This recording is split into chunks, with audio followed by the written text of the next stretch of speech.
Bienvenue pour ce premier cours sur la cinématique. Alors, ici, on va commencer par définir trois choses. On va commencer par définir la vitesse, la position et l'accélération. Dans un deuxième temps, on verra certains types de mouvements, comme le MRU, mouvement rectiligne uniforme, le MRUA, mouvement rectiligne uniformément accéléré, et les mouvements balistiques. Alors, commençons tout de suite. Il faut qu'on définisse qu'est-ce que c'est que la position. Alors, la position, ça va tout simplement être un vecteur qui part d'un point qu'on va appeler l'origine. Généralement, on vient le noter O. Et qui va jusqu'à l'endroit où est l'objet qu'on est en train d'étudier. Donc si par exemple on est en train d'étudier un magnifique petit hérisson, qu'on appellera Georges, on va dire, notre Georges, il se situe à un certain vecteur de l'origine. Et ce vecteur, il peut avoir trois composantes, une sur x, une sur y, et si ça s'enfonce dans le plan, une sur z. C'est pour ça que dans le vecteur position, on a trois composantes. Si maintenant vous traitez d'un problème dans le plan, alors vous enlevez le z. Et il ne vous restera plus que le x et le y. Okay, donc ça, c'est la position. Maintenant, la vitesse, c'est aussi un vecteur qui va être la dérivée de la position. C'est comment la position, R, est modifiée dans le temps. C'est pour ça qu'on note x point, qui est la dérivée de x par rapport au temps, comme la vitesse sur x, et la même chose sur y et z. Donc si Georges, notre petit hérisson, au moment 1, sa position c'est celle-ci, et au moment 2, il se trouve là. Ça veut dire que sa position a changé dans le temps, et la différence de ces deux vecteurs sera la vitesse. Et vous voyez que la vitesse, c'est un vecteur qui a une composante sur x, ici, qu'on notera x point, une composante sur y, ici, qu'on notera y point, et s'il avait une composante selon z, donc dans la profondeur, on la noterait là. Je répète, pour définir l'objet, on a besoin de sa position, où est-ce qu'il est, une valeur sur x, une valeur sur y, une valeur sur z. Comment est-ce qu'il bouge, comment est-ce que sa position est changée, ça c'est la vitesse, qui a, elle, trois composantes aussi. Et en dernier, on a comment est-ce que cette vitesse, elle est modifiée dans le temps, et ça c'est l'accélération. Alors l'accélération, on vient de dire c'est la dérivée de la vitesse dans le temps, et la vitesse c'est la dérivée de la position, donc l'accélération c'est la dérivée de la position.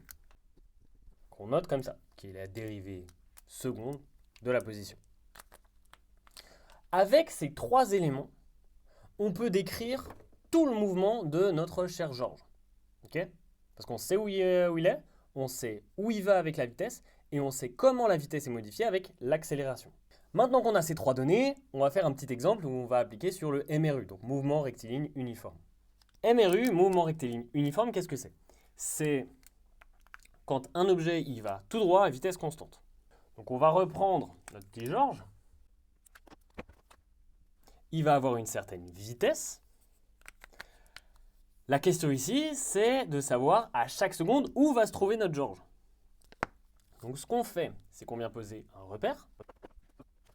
On va l'appeler x. Okay, donc x, c'est la valeur de combien est-ce qu'il avance horizontalement depuis ce point. Ce point, ça va être l'origine. À chaque fois qu'on va vous demander de décrire un système, on va vous demander les trois valeurs qui sont position, vitesse, accélération. La première chose qu'on fait, c'est de trouver l'accélération. Alors, dans le cas du MRU, mouvement rectiligne uniforme, il n'y a pas d'accélération. Donc, notre accélération, elle vaut 0. Elle est nulle. Ici, je n'ai pas un vecteur, parce que je suis sur une seule dimension. Si j'avais un MRU en deux dimensions, que mes axes ne représentaient pas la direction dans laquelle va notre cher Georges, alors j'aurais marqué un vecteur. Là, je suis dans une seule dimension, donc je marque simplement la valeur. Sous-entendu, je parle de x. Ensuite, on a besoin de la vitesse. Alors là, on essaye de réfléchir, on se dit, l'accélération, c'est la dérivée de la vitesse. Et l'inverse de la dérivée, c'est quoi? C'est l'intégrale. Donc pour passer de accélération à vitesse, on va intégrer. Alors l'intégrale de 0, ça fait 0 plus une constante.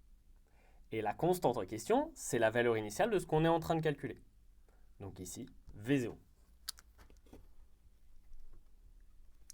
Donc on voit que notre vitesse, elle est constante, et elle a comme valeur la valeur de la vitesse au tout début. Maintenant, la position, donc cette fois-ci c'est x. Comment est-ce qu'on va faire pour la trouver? Alors,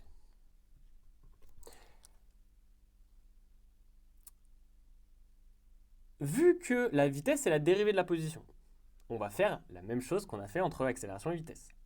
C'est-à-dire qu'on va faire l'inverse de la dérivée, qui est l'intégrale. Donc on va intégrer la vitesse pour trouver la position. Alors l'intégrale de V0, c'est quoi? C'est V0 fois le temps, plus une constante d'intégration qui est la valeur initiale de notre x. Donc là, on a l'accélération, la vitesse et la position de notre charge-Georges dans le temps. Vous voyez que toutes ces valeurs dépendent du temps. Maintenant, on va faire la même chose, mais pour MRUA, donc mouvement rectiligne uniformément accéléré. Donc pareil, on reprend notre petit Georges. Il a une vitesse initiale et une position initiale. Et cette fois-ci, il va speeder un petit peu, donc il va augmenter en vitesse, il va accélérer. Dans le MRUA, c'est l'accélération qui est constante. Donc là, on va faire comme juste avant. On va essayer de chercher position, vitesse et accélération. Donc en premier, on commence par quoi? Vous vous souvenez? Est-ce qu'on commence par la position ou l'accélération? On commence par l'accélération. C'est toujours le premier truc qu'on vient chercher. Donc, notre accélération, qu'est-ce qu'elle vaut? Ici, l'accélération, elle est constante. On lui a donné le nom A. Donc, je vais mettre mon accélération est égale à A. A est égal à A. Super, on a vachement avancé. Maintenant, la vitesse, qu'est-ce qu'elle vaut? On a dit que c'était l'intégrale de l'accélération. Donc, on va intégrer quelque chose qui est constant. Ça va donner A fois le temps, plus la valeur initiale de ce qu'on est en train de calculer, donc V0. Donc ça, c'est la vitesse dans le temps de notre Georges s'il est uniformément accéléré. Maintenant, la position dans le temps, on va la trouver en intégrant la vitesse. Donc ça va nous donner 1 demi de A fois T au carré, plus V0 fois T, plus la constante d'intégration, mais maintenant c'est bon, vous le savez, qui est la valeur initiale de celui-là. Donc x0. Pour un mouvement uniformément accéléré, donc c'est-à-dire qu'il y a une accélération qui a une valeur constante et une direction constante, on se trouve avec, bien sûr l'accélération qui ne change pas, la vitesse qui augmente linéairement dans le temps, et la position qui fait une parabole. Donc qui va, en fait, vu qu'il accélère, la vitesse elle augmente à chaque seconde, et donc la distance qu'il parcourt chaque seconde augmente dans le temps. C'est pour ça que ça va donner une petite parabole. Maintenant, on va voir comment est-ce qu'on fait quand on a un problème en plus de dimensions et comment est-ce qu'on fait pour trouver l'accélération de façon générale. Alors, cette formule, elle est à vous tatouer sur l'avant-bras parce qu'on va l'utiliser 1 million de fois pendant l'année. C'est la seconde loi de Newton. Qu'est-ce qu'elle dit? C'est qu'elle dit que la somme des forces extérieures est égale à la masse fois l'accélération. On va reprendre notre Georges ici.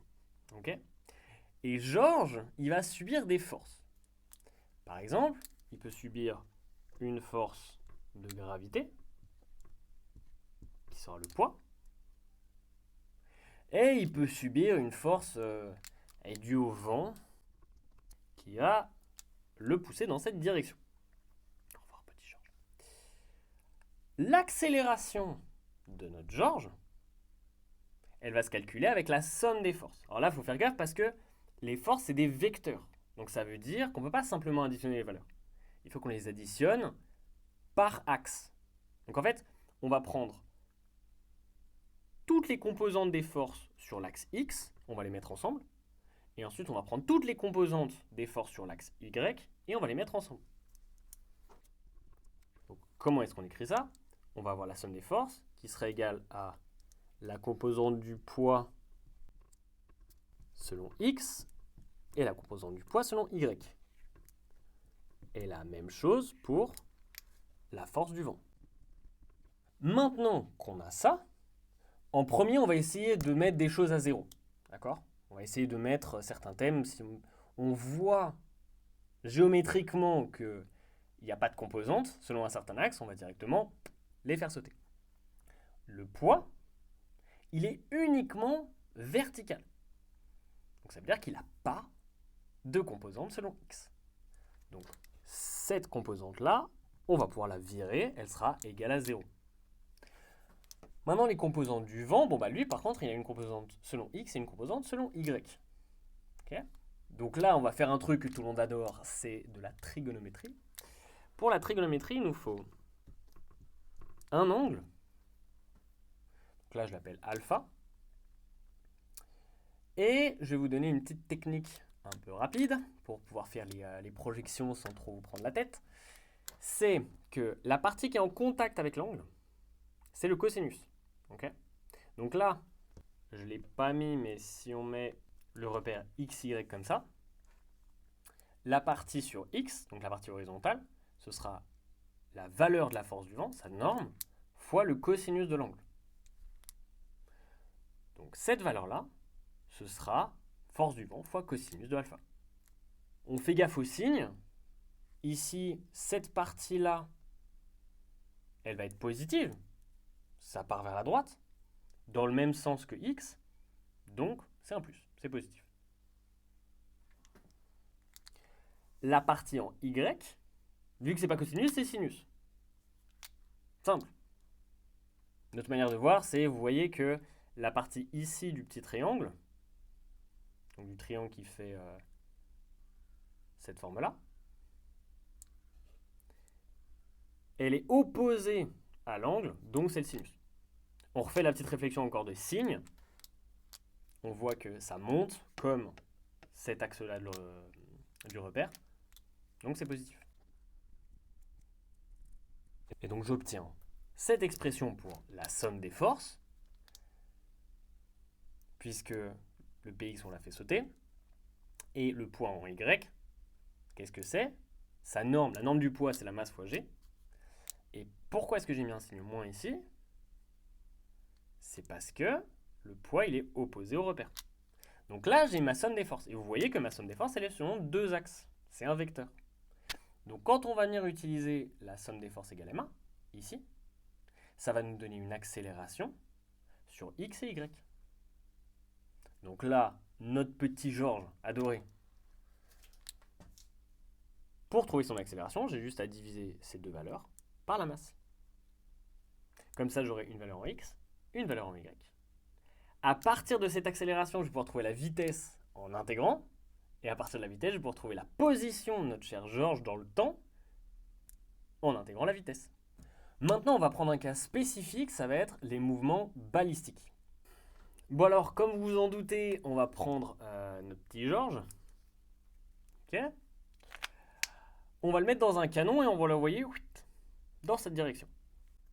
On va donc lui donner une vitesse initiale. Je viens mettre un repère. Donc là, je vais être en deux dimensions. Donc je vais mettre un repère x et y. Okay. Nous, ce qui va nous intéresser, c'est la position dans le temps de notre cher Georges. Alors pour les mouvements balistiques, il y a un truc à savoir, c'est qu'il n'y a qu'une seule force qui va être prise en compte, ça va être la force de gravité, qui va vers le bas. Et si vous vous rappelez de la formule qu'on a vue avant, la somme des forces égale m1, si on a le poids qui est égal à m1, le poids c'est mg, on enlève les masses, donc ça nous fait que on va avoir une accélération qui sera égale à moins g selon z. Le petit EZ, là, ça veut dire selon z. Okay. Et ça va résulter en un mouvement parabolique.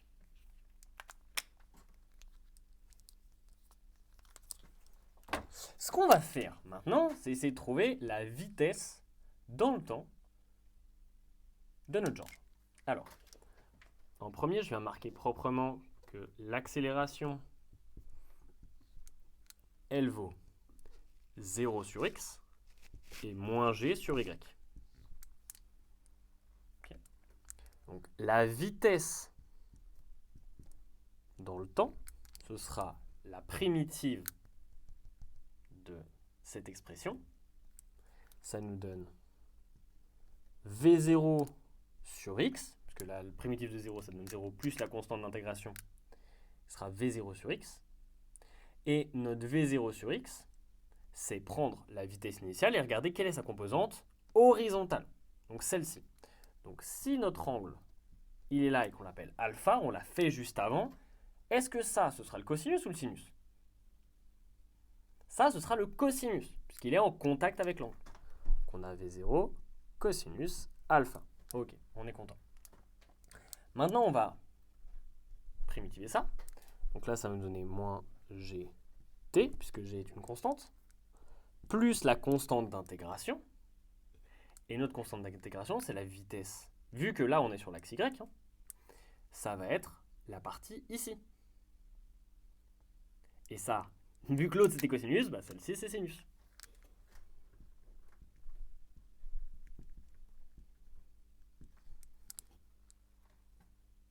Donc là, j'ai l'accélération, la vitesse.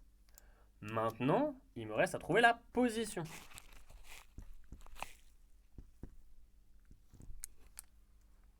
Donc on va intégrer la vitesse pour trouver la position. Ça va nous donner v0 cos alpha fois t, puisque ça c'est une constante, ça ne change pas, plus la valeur initiale de ce qu'on est en train de calculer, donc x0. Maintenant, pour trouver la position en y, on va primitiver cet élément-là, qui est la vitesse en y. Et comme ça, on a notre position en y. Donc, deux trucs intéressants à noter ici. Le premier, c'est que du coup, la position y, c'est un MRU. Donc, horizontalement, notre petit Georges, il va toujours aller à la même vitesse. Parce qu'il n'y a pas d'accélération, en fait, selon x. Donc, c'est pour ça qu'il va toujours à la même vitesse. Par contre, selon y, ça va faire une parabole, c'est-à-dire qu'il va monter et ensuite redescendre. Et ça, c'est caractéristique des MRUA. En fait, moi, ce que je pense le plus pratique pour vous, c'est pas que vous appreniez les formules par cœur. Ce qu'il faut savoir, c'est qu'on a la somme des forces égale M1, et qu'ensuite, pour passer d'accélération à vitesse et de vitesse à position, on intègre. Et si vous avez ces deux choses en tête, vous pourrez retrouver toutes les formules. Avec, en plus, petit bonus, c'est si on sait faire de la trigo. Là, on est bien. Pour la trigo, ce qui est en contact avec l'angle, c'est cosinus. Ce qui est opposé, c'est sinus. Dans les exercices, on va vous demander d'utiliser ces équations.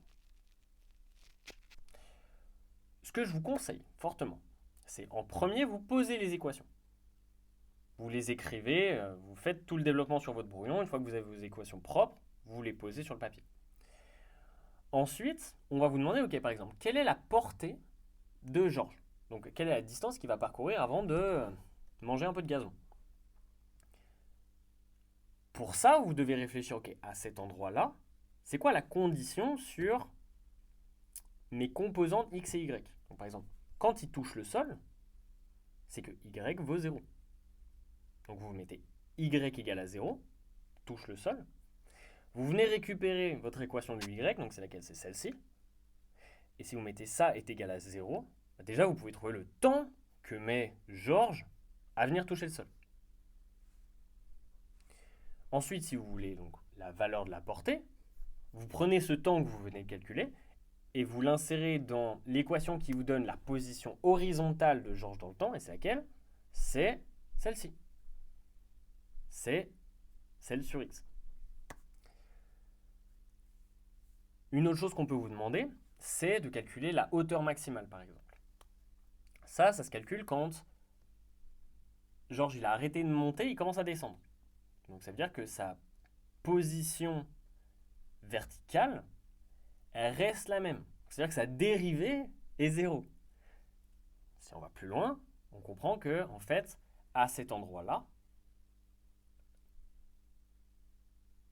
tout en haut de la courbe, il va avoir une vitesse en y qui vaut 0. Donc, vitesse en y, c'est laquelle? C'est celle-là, je mets égal à 0, je résous, j'ai le moment auquel Georges est en haut de sa trajectoire. Donc, vraiment, dans tous les exercices de cinématique, l'objectif premier, ça va être de venir chercher l'accélération de notre objet. Ça, on peut le trouver soit parce qu'on vous la donne, soit parce qu'on fait la somme des forces égale ma. Ensuite, ça va être de trouver la vitesse et la position. Et une fois qu'on a ces équations, là, on vient chercher les égalités en fonction des questions qu'on nous pose. Voilà, c'est tout pour le cours d'aujourd'hui. Vraiment, n'hésitez pas si vous avez des questions. On est là pour répondre. Ça me fait super plaisir de refaire des vidéos pour éclaircir certains sujets. Donc, n'hésitez pas et à bientôt.